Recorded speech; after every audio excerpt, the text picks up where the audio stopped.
दोस्तों नमस्कार। 4 PM गुजरात पर आप सभी का बहुत बहुत स्वागत है। मैं हूं आपका दोस्त मयूर जानी। दोस्तों इस वीडियो में हम गुजरात संबंधित बात करेंगे। कुछ इंटरेस्टिंग खबर है। आज अखबारों में भी कुछ अच्छी खबर छपी है, मुझे लगा कि उसी को लेकर आपसे आज बात करनी चाहिए, तो उसी पर बात करेंगे।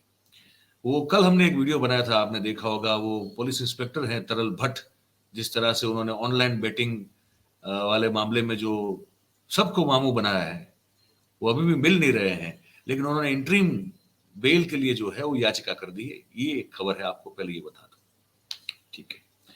दूसरी जो खबर आज हमारे मुख्य अखबारों ने लिखी है उसमें से एक ये है। ये 3-4 भिन्न भिन्न खबरें हैं जो उसका एक इसी वीडियो में आपको मैं जिक्र करूंगा।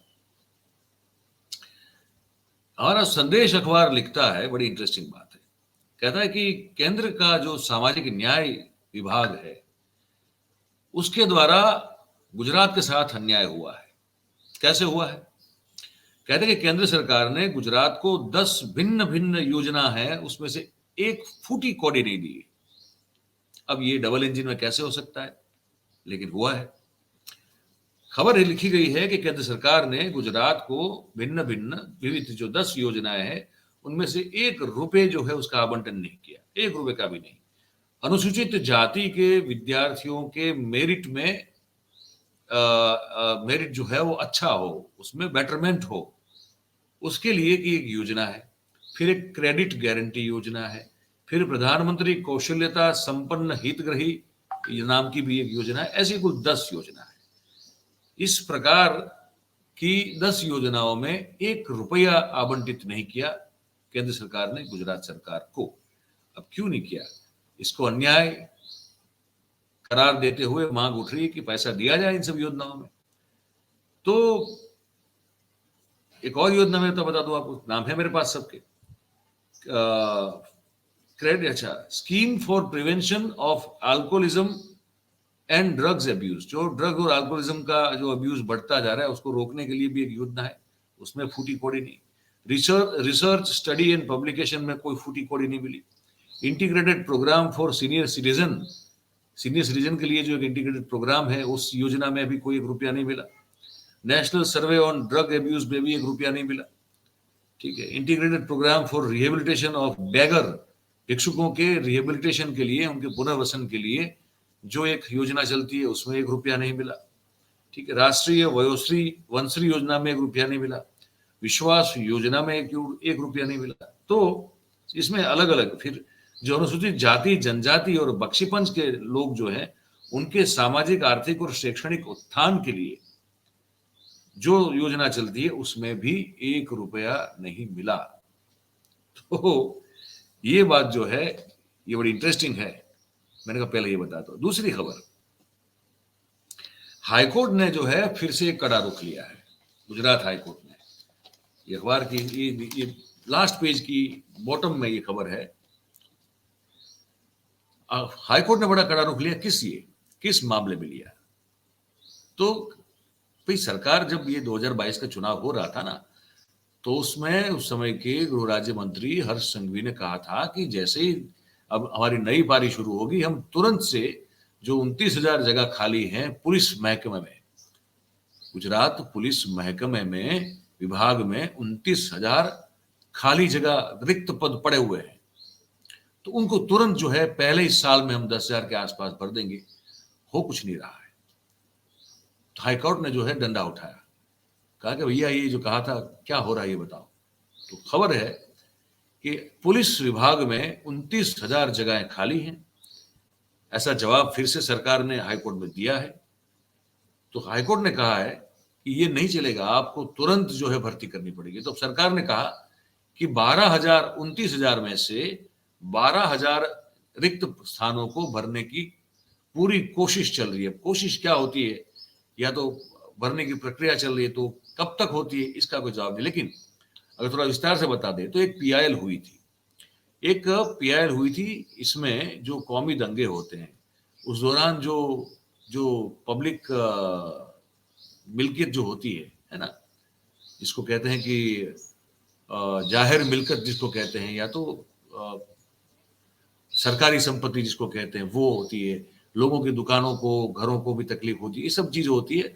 और जो जान माल को नुकसान होता है, उसको कैसे अटकाया जाए, तो उसको अटकाने के, उसको रोकने के लिए पुलिस की भूमिका समेत अन्य मुद्दों पर एक सुओ मोटो पीआईएल की गई थी, जिसमें राज्य सरकार की ओर से एफिडेविट करके बताया गया था कि 29,000 से थोड़ी ज्यादा जो है वो जगह पुलिस विभाग में जो खाली है उसको हम तुरंत भर देंगे, और 12,000 जगह जो है उसमें वो रिक्त जो है उसको भरने की प्रोसेस, प्रक्रिया जो गए वो शुरू हो चुकी है।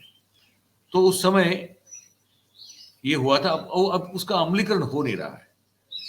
तो हाईकोर्ट ने फिर आगे भी और कहा, हाईकोर्ट ने कहा कि गुजरात राज्य में टेक्निकल और स्टेट आईबी में 1,000 जितनी जगह खाली है, तो स्टेट रिजर्व पुलिस फोर्स जो होते हैं, एसआरपी जो होता है, उसमें 4500 जगह खाली है, और पुलिस विभाग में 23,516 जगह खाली है। तो ये जब आपने कहा था, तो अब ये बताइए महाराज की भर्तियां कितनी हुई, भर्ती प्रक्रिया किस स्टेज पे पहुंची है? तो ये सब जवाब मांगा, तो सरकार ने अपने एफिडेविट में इस बात की कोई स्पष्टता नहीं की, गोलमोल जवाब दिया कि प्रक्रिया चल रही है। ठीक है, तो हाईकोर्ट ने सरकार को आदेश किया कि प्रोग्रेस रिपोर्ट फाइल किया जाए। अब वो 3 सप्ताह का समय दिया है कि 3 सप्ताह में आगे और सुनवाई होगी।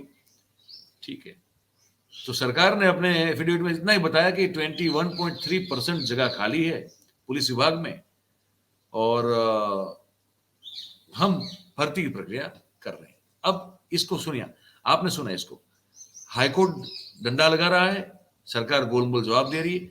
अब और खबर इसी से जुड़ी हुई जो बड़ी अच्छी इंटरेस्टिंग खबर है वो ये है कि गुजरात पुलिस जहां भर्ती, इतने रिक्त पद हैं, इतनी जगह खाली हैं, वही गुजरात पुलिस जो इनको जूनियर क्लर्क चाहिए होता है, तो वो जूनियर क्लर्क की जो पोजीशन पे है वो आउटसोर्सिंग करेंगे।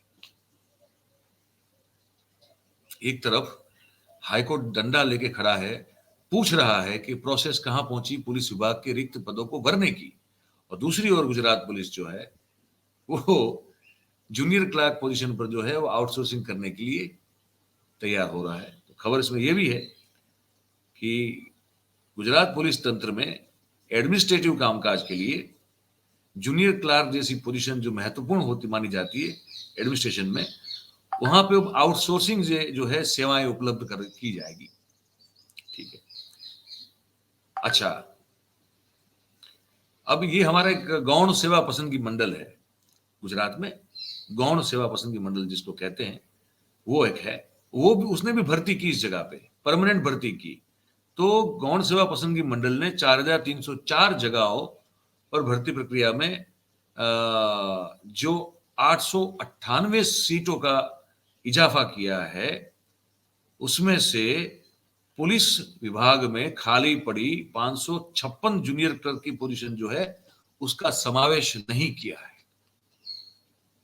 मतलब गौण सेवा पसंदगी मंडल जो गुजरात राज्य का ही एक भर्ती प्रक्रिया का एक इंस्टीट्यूट है, उसने जूनियर क्लर्क की जो जगह खाली पड़ी है 556 गुजरात पुलिस विभाग में, उसका समावेश ही नहीं किया। इसीलिए अब जो है पुलिस महानिदेशक और मुख्य पुलिस अधिकारी जो होते हैं हमारे, जिसे डीजीपी साहब कहते हैं, विकास सहाय साहब, उन्होंने सभी पुलिस कमिश्नरेट, रेंज और ब्रांच जितनी भी है उन सब कचहरियों में एक आदेश किया है कि आउटसोर्सिंग से जूनियर क्लर्क की सेवाएं जो है वो उपलब्ध करवाई जाए। तो अब ये नई प्रथा शुरू हो रही है। तो मतलब कि जो स्पर्धात्मक, जो कॉम्पिटिटिव एग्जाम की तैयारियां कर रहे थे और जूनियर क्लर्क की इस नौकरी के लिए जो आशाबद्ध थे, वो लोग जो है अब क्या करेंगे ये पता नहीं है। ठीक है, 250 से भी ज्यादा जूनियर क्लर्क जो भी काम कर रहे हैं उनका प्रमोशन ड्यू हो चुका है, अब उनको सीनियर क्लर्क का प्रमोशन मिलना चाहिए, वो उनको जो प्रमोशन है वो मिल नहीं रहा है, वो कब मिलेगा पता नहीं।